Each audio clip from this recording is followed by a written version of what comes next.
Hello, my monstrosities. Hello once again. Today I bring to you a Tyranids review. It's been almost 2 or 3 weeks since we've taken a look at just the top fours that have happened for us. And before it goes too far, like, because apparently we're doing alright right now, um, I saw some interesting things in the list that I wanted to discuss because one of them I was wondering when it was going to happen, and we'll talk about that when we get there. But first off, let's go. We have Kevin. This was about 2 weeks ago at the time of recording, going on 2 weeks ago. This was bit late on this one, but I did see this, and well, here we go. We have Kevin bringing an invasion fleet for us. So, Broodlord, Hive Tyrant with adaptive biology, hyper adapted Raveners, Neural Tyrant, Gargoyles, 10 man singular, Ormagons, 10 man singular, Barbgons. Alright, so I like the Barbgons, and I do think it's interesting that they have made an appearance here in Invasion Fleet, and not subterranean assault. Not to say that anything's wrong with Kevin bringing them in Invasion Fleet. It's the fact that we've seen we've seen Barbgons lately, in Vanguard Onslaught again, and in Invasion Fleet. But it's kind of interesting that they're not making an appearance in Subterranean Assault for the reroll ones. But with that, we do have a Biovore and two Exocrines to give them reroll ones. So in Invasion Fleet, sustained or lethal on the Barbgons, a fuck ton of attacks, reroll ones for 55 points. Uh, could you argue there's something else that could be done? I'd say it's not. It's also not that bad. Like, it's interesting, right? I wish they were better, of course, but for 55 points, five, just clear some random bullshit. Especially when you have a 5 mana Gene Stealers to attach to the Broodlord, and you already have two Lictors. Could that become a 10 mana of Gene Stealers by finding 20 more points somewhere?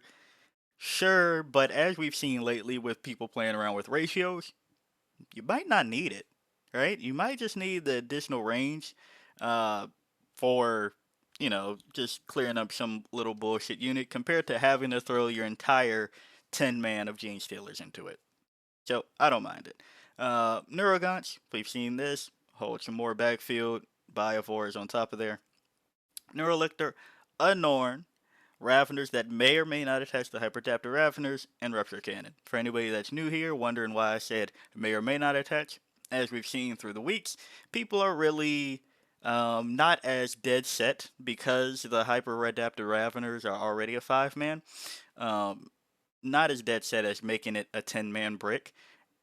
Sometimes you just need two squads of five to go do things in separate places with slightly different abilities. Well, I say slightly, significantly different abilities, but the same ish damage profile, like output, right? So sometimes we see them combined for 10, sometimes we've seen them just stay separate as 5. Norn Emissary, lovely addition into Invasion Fleet, still cool.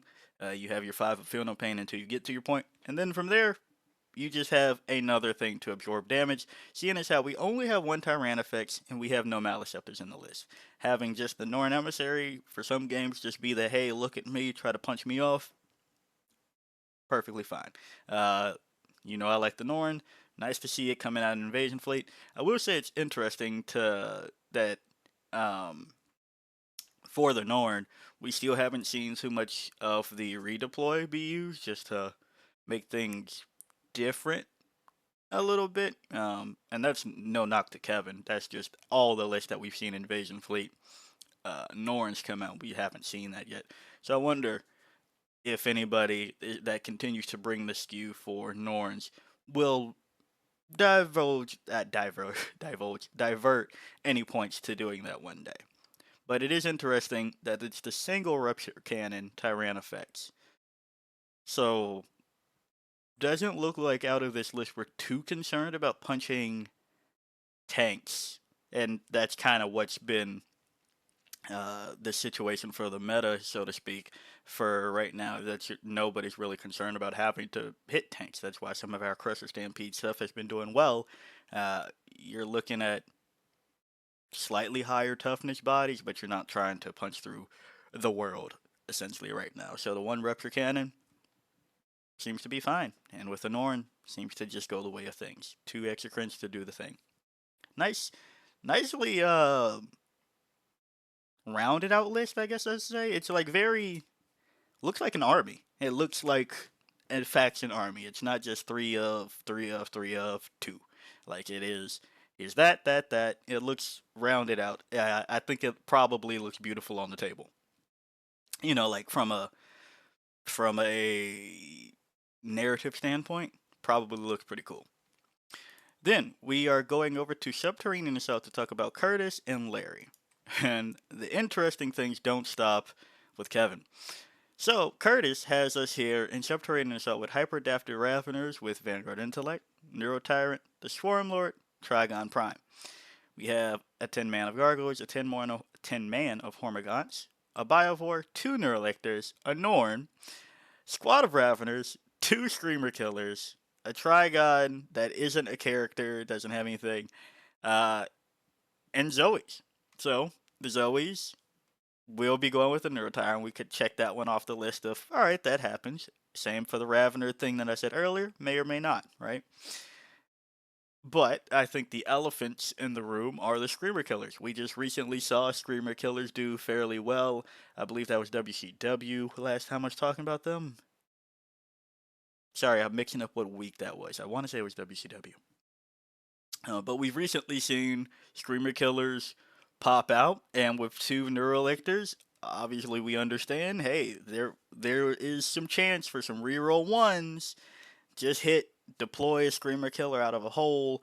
Maybe your Neurolictor went out of a hole or is just perfectly positioned already. +1 wound onto things, and then just go in. I gotta admit, I find that pretty funny that we're just like still. I shouldn't say still, but we tried so hard with the Harspexes to see that the lower strength. Well, I mean, for some of the attacks, most of the attacks, whatever. Uh, Screamer Killer at the higher cost is the one that's like making a resurgent because the Neurolictor has come down from 80 to 70. Is interesting that so for this combo it's 205 points per combo, right? For Screamer Killer for Neurolictor. It's interesting that we're kind of falling off the angle of how about I try my hardest to throw a Haruspex at you and see what happens. Instead, here's 205 points, but it does give you some leeway. A Neurolictor still has its own Battle Shock situation. So it can get its own Battle Shock off. You could save the Screamer Killer for pointing at somebody else that happens to be around their aura, or just to be Battle Shocked in general, right? And the Screamer Killer itself still has a damage profile that some people would not like to get hit by. That's perfectly fine. So combining those 2 aspects, this 205 point package is seeming more cost effective for specifically Subterranean Assault. I wouldn't necessarily tell you to do this everywhere because the problem for the Screamer Killer has always been trying to get it in places. Subterranean Assault fixes that issue because you just come out of the holes. But it's interesting that for 80 points more, it's proving to be more useful now. I shouldn't say that it's like more efficient overall since the entirety of Subterranean Assault because we did have some results, some pretty fair results with Haruspex coming up, but then kind of fell off a little bit because people were kind of realizing that Haruspex still has like a bunch of tiny attacks. But that was mainly because people were really hard on trying to Psychophage +1 AP after it hit something with its range attack thing. So I guess you could argue that that previous package of the Haruspex, it wasn't a single Haruspex that was kind of the thing. Instead of Haruspex plus Psychophage, we've transitioned into Neurolictor plus Screamer Killer. I guess that's more of a fair assessment in that run. But thank you, Curtis, for bringing Screamer Colors out to play. And then we wrap up here with Larry. We have Subterranean Assault, Suffer Not the Repex to Live. Tremors 2, The Return of the Nid was Curtis' list. Sorry, I forgot to look at the list names. And Splinter Fleet Claw was Kevin. Tremors, my goodness. I know we've all made the jokes earlier, but if you're getting into the hobby now and looking at this video, Tremors has nothing to do with Warhammer, essentially, but if you are looking for stupid movies, go watch Tremors. But back to Larry. Sorry, suffer the not chuffer not the repex to live. Goodness, we have Old One Eye, and this is the list in which I said I'm surprised we haven't seen this before, and there's two of those that seems to be getting doubled down on here. So unless I am forgetting, one person might have done this. Actually, might have done one of these things before, but nice to see that we have Larry bringing two things that should probably happen more often in this detachment, in my opinion. But back to it, we have Old One Eye, Swarm Lord, Trigon Prime, Biovore, double Carnifexes, and they are two Crushing Claws and two Heavy Venom Cannons and two Spine Baits. So we're not looking at a bunch of tiny attacks. We're looking for, hopefully, fair mids to higher size damage output or heavier strength, to tackle things. Interesting to say the least. And I highly suggest that they're going with Old One Eye. However, as a monstrosity has said on the channel before, in Subterranean Assault, you do have reroll ones. So, there is the chance that Larry is taking Old One Eye separately some games away from the Carnifexes and letting them do their thing and Old One Eye do something somewhere else. Now, I will say, I don't think that's as likely as what we see in things like the Raveners. However, it is just to say, maybe. Carnifex is getting reroll ones, and compared to the full reroll hits, might not be the worst thing, but I would place much more money on Old One Eye staying attached to the Carnifexes. Then we have triple Lictors. Then we have double Raveners. No hyper adapted Raveners for them to go with. Sorry, I'm chuckling because we're getting to the good part. Well, the part that I'm surprised we haven't seen before. Triple Rupture Cannon Tyrannifexes and Tyrant Guard. Now, I can only imagine that you're only ever attaching Swarm Lord and Tyrant Guard. Like I can't see the discussion that we've been having of, oh, maybe they get attached, maybe they don't, happening outside of, like I can't see that applying to this unit. I think you would probably 9 times out of 10, if you're bringing Tyrant Guard, they are staying attached to the Swarm Lord. And to that end, I am surprised that we haven't seen this yet. Are Tyrant Guard amazing? No, but one of the things with bringing Swarmy and the dangers of bringing Swarmy with Subterranean Assault is a lot of people want to stick Swarmy as far up as they can via a hole, and let the aura do its magic, as well as gaining your command points, right?